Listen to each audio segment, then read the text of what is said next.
Hi, this is Roxana from Avitiva, and today's day 32 of the 100-day challenge.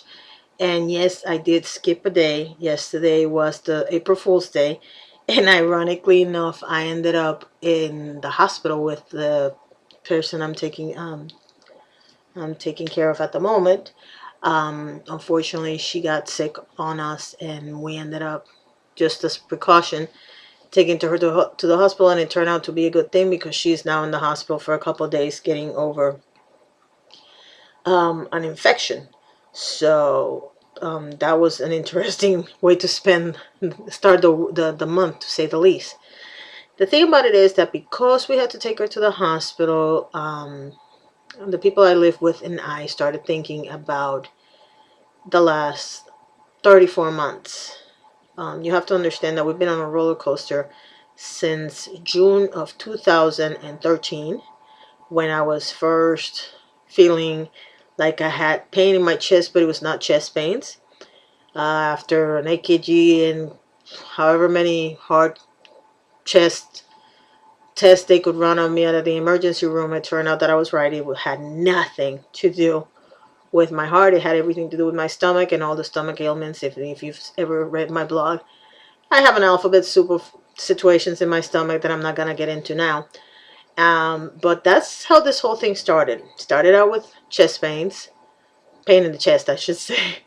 And after that, because of course, once your primary doctor sees the results and he already has a suspicion of what it is, he has to send it to a GI, who then goes ahead and does 450 tests. And then after all of that is completed, because of course they can't just go with the flow, no, they have to figure out, okay, this test says yes, that I'm right, but I have to do this other test and this other test. And meanwhile, the money is just flowing everywhere.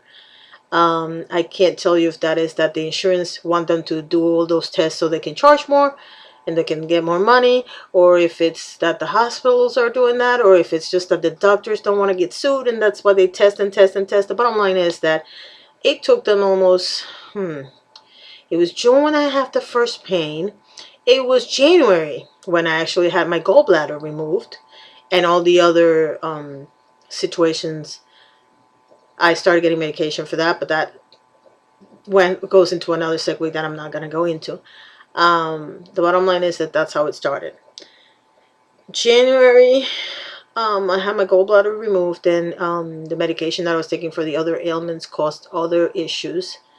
It causes confusion in 2% of the population, and of course, I'm 2% of the population apparently, because I had no idea who I was. I could not remember my birthday, and November is my favorite month of the year, and 21st is my favorite number, and I could not remember those two things.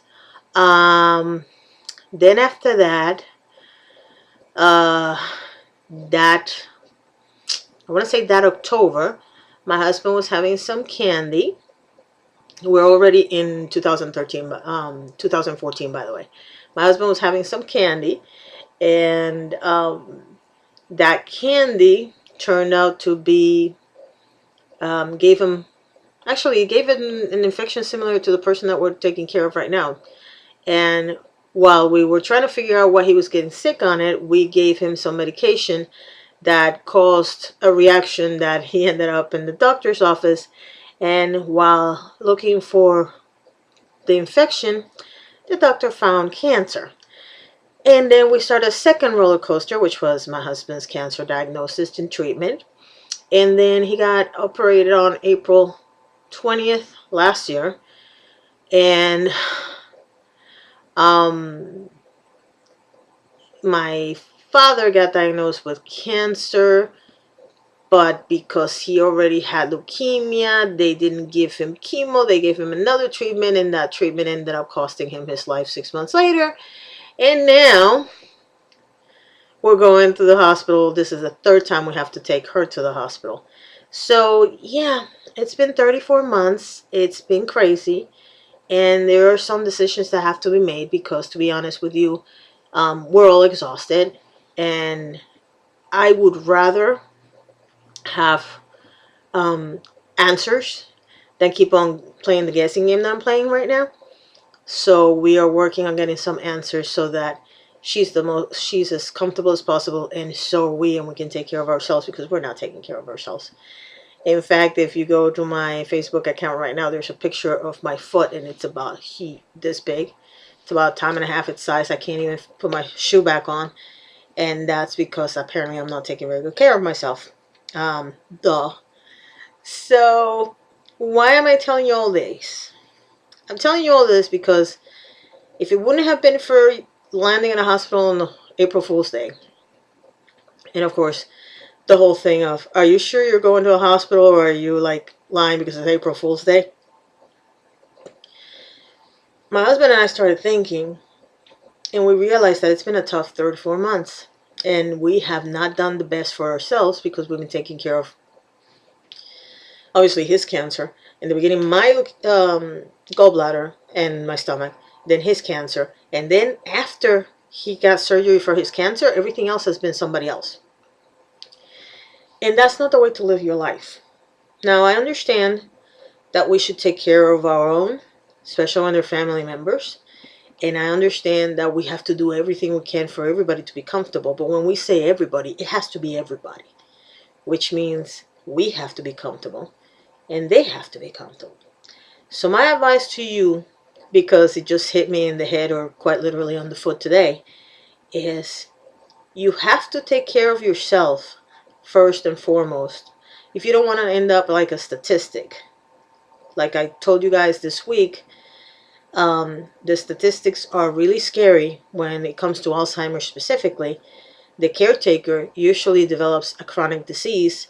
It takes about 3 years for them to recover, and it might not be all the way, especially depending on what chronic disease it is. The number one disease that's related to legs swelling up the way mine is right now happens to be heart disease, apparently. Circulation, specifically. So I am going to go to the doctor. I'm going to find out what's going on. However, the first thing I'm going to do is tell you guys, take very good care of yourself, because you don't want to end up like everybody else in my story.